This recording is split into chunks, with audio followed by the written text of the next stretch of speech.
Good morning. എൻ്റെ പുറകെ നിൽക്കുന്ന ആളിനെ കണ്ടോ? ഇന്ന് ചാച്ച നേരത്തെ പോയി. ഇന്ന് നേരത്തെ ചെല്ലേണ്ടതായിട്ടുണ്ടായിരുന്നു, അതുകൊണ്ട് രാവിലെ തന്നെ പോയി. അപ്പം ഇവളെ കൂട്ടിയില്ല, ഇവളെൻ്റെ കൂടെ വരട്ടെ എന്ന് വിചാരിച്ചു. നേരത്തെ പോയതല്ലേ, അപ്പം പിന്നെ ലേറ്റായിട്ട് കൊണ്ടുപോകും. മീൻസ് ഞങ്ങൾ ജോലിക്ക് പോകുന്ന സമയത്ത് കൊണ്ടുപോകാൻ. അന്നേരം മുതലേ ആശാട്ടിക്ക് സങ്കടമാണ്. ചാച്ചനെ കണ്ടില്ല, ചാച്ചൻ രാവിലെ പോയി, എന്നെ കൊണ്ടുപോവോ എന്നുള്ള രീതിയിലുള്ള ഇതിൽ ഇരിക്കുകയാണ് ഇരിക്കുന്നത്. ഈ പെണ്ണെ ഭയങ്കര ചൊറിച്ചിലാണ്, ചൊറിച്ചിലുകാരി. അപ്പം ഇവളിങ്ങനെ നോക്കിക്കൊണ്ടിരിക്കുക എപ്പോൾ എന്നെ കൊണ്ടുപോകുന്നു പറഞ്ഞു. അപ്പം ഞാൻ റെഡിയായിട്ട് ഇരുന്നിട്ട് ആളിനെ കാണുന്നില്ല, ചാച്ചനെ കൊണ്ടുവന്നില്ല. ഇനിയിപ്പോൾ പോകാൻ പറ്റുമോ എന്നുള്ള രീതിയിൽ അവിടെ ഇവിടെ പോയി വേളി പോയി ബഹളം ചെയ്യുന്നു, വെക്കുന്നു. ഇവിടെ വന്ന് എന്നെ വിളിക്കുന്നത് പോകുന്നില്ല എന്നുള്ള രീതിയിൽ ആശാട്ടി നിൽക്കുന്നത്. പുള്ളി കറക്റ്റ് ടൈം പോകണം കേട്ടോ. പുള്ളിക്ക് അങ്ങനത്തെ കാര്യങ്ങളൊക്കെ ഉണ്ട്. ജോലി കൃത്യനിഷ്ഠയുള്ള ആളാണ്. നോക്കട്ടെ വരുമോ നോക്കാൻ വിളിച്ചത്. റൂസു റൂസു ഭയങ്കര നേട് പോകുന്നില്ലേ? ഇന്ന് ജോലിക്ക് പോവണ്ടേ? ജോലിക്ക് പോവണ്ടേ? കടിക്കുകയാണ്. അവൾക്ക് കളിക്കണം. അവള് എന്തിയേ ഇവിടെ കുറെ സാധനം കൊണ്ടുവന്നിട്ട് രണ്ട് അവിടെ കുറെ കളിപ്പാട്ട കാര്യങ്ങളൊക്കെ കിടപ്പുണ്ട്. ഇവക്ക് നമ്മളൊന്നും ഇരിക്കാൻ പറ്റൂല. അന്നേരം തന്നെ ഇവള് ഓരോ സാധനങ്ങൾ കൊണ്ടുവരും, കളിക്കാനും എടുക്കാനും പിടിക്കാനും ഒക്കെ ആയിട്ട്. രാത്രിയിലൊക്കെ വന്നു കഴിഞ്ഞാൽ പിന്നെ ബോള് ഒരു 5-6 ബോളെങ്കിലും ഉണ്ട് ഇവിടെ. കുറെ എണ്ണം മേളിൽ കൊണ്ടുവന്നിട്ടിട്ടുണ്ട്, കുറച്ച് ഇവിടെ കിടപ്പുണ്ട്, അതിന്റെ ബാക്കി കിടക്കുന്ന അതാണ് അവിടെ ഫേവറേറ്റ്. അപ്പൊ അത് വെച്ചൊക്കെ തട്ടിക്കളിച്ച് ഒക്കെ അങ്ങനെ ഇരിക്കുമെന്ന്. പിന്നെ കടിച്ച് വലി എല്ലാം ഉണ്ട്. ഇനിയിപ്പോ കളിക്കാനെ കൊണ്ടുള്ള പരിപാടിയാണ് നമ്മൾ പോകാൻ നിൽക്കുന്നത്. അന്നേരം ജസ്റ്റ് ഒന്ന് ഇവളെ കണ്ട എന്റെ കൈ കടിക്കാതെ വേണ്ട, എനിക്ക് വേദന എടുക്കും.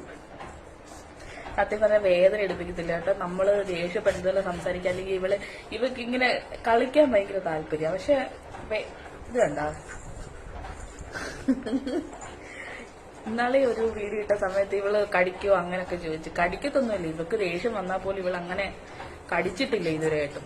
കാര്യം ഇപ്പോഴൊക്കെ ഞാൻ അന്ന് ഇഞ്ചക്ഷൻ എടുക്കാൻ പോയ സമയത്ത് ഇവള് ഫുഡ് കഴിക്കുന്നില്ലെന്നൊക്കെ നമ്മൾ ഡോക്ടറിനോട് പറഞ്ഞിട്ടുണ്ടായിരുന്നു.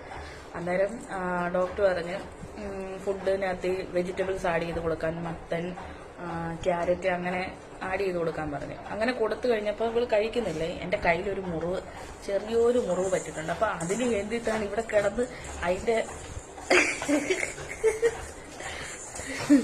ഭയങ്കരമാണ് ഇതാണ്ട്. അന്നേരം എന്താ പറഞ്ഞു അന്നേരം വെജിറ്റബിൾസ് ഒക്കെ കൊടുക്കാൻ പറഞ്ഞു. അങ്ങനെ കൊടുക്കുന്നതായതുകൊണ്ട് ഇവള് അത് കഴിക്കുന്നില്ല. മറ്റേത് അതിനകത്തിലെ ചിക്കൻ മാത്രം പറക്കിയെടുത്ത് കഴിക്കും. അപ്പൊ പിന്നാണെങ്കിൽ ഞാൻ ഓർത്ത് വാരി കൊടുക്കാന്ന് വെച്ച്. വാരി കൊടുത്ത് വഴക്കും പറയും. ഒരു വടി എപ്പോഴും ഫ്രണ്ടിൽ കൊണ്ടുവെക്കും, എന്നിട്ട് അടിക്കാൻ ഇങ്ങനെ കാണിക്കും. അന്നേരം അവള് പേടിച്ചിട്ടാണ് കഴിച്ചില്ലെങ്കിൽ അടി കിട്ടുമല്ലോ എന്നുള്ള ഒരു ഇതില് ചിലപ്പോ അടിയും കൊടുക്കേണ്ട വന്നിട്ടുണ്ട് കേട്ടോ.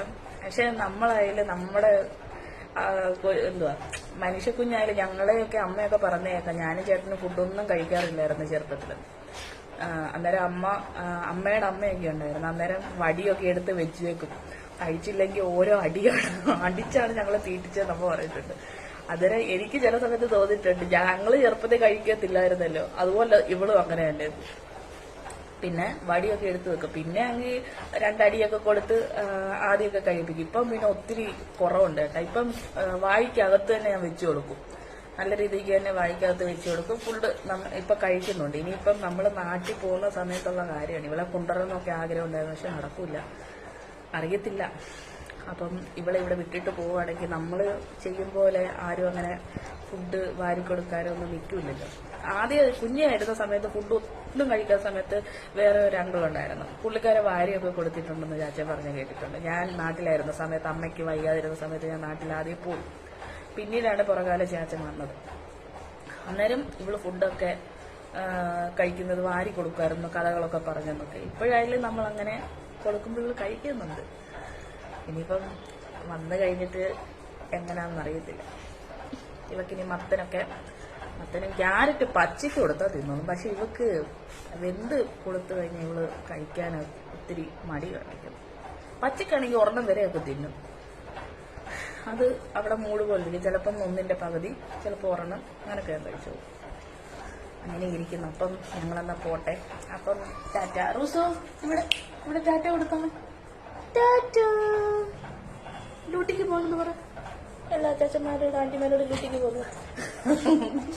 അപ്പൊ ശരി. അപ്പൊ ബൈ. ബൈ പറയട്ടെ. ശരി എന്നാ ഇത് കണ്ടു. ഓക്കെ ടാറ്റ.